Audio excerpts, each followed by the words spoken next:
welcome to Strum Rock School. Like I said in the welcome video, I am going to give you the tools for success. And so success starts with tuning your instrument so you can make the best time with your practice.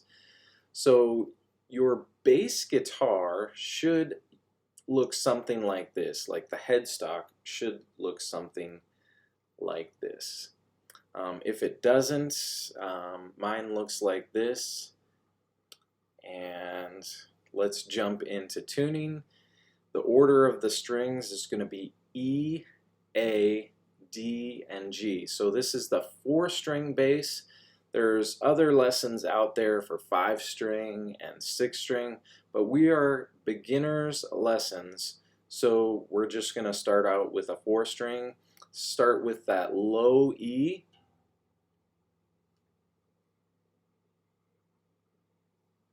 The low E, and what you want is dead center. You want that green in the middle. Let's go to the A string, and again, if you're to the left, it's going to be flat, and so you have to tune your instrument up. If it's to the right, it's too high and you have to tune down. Let's go to the D string. And it looks like we're in tune.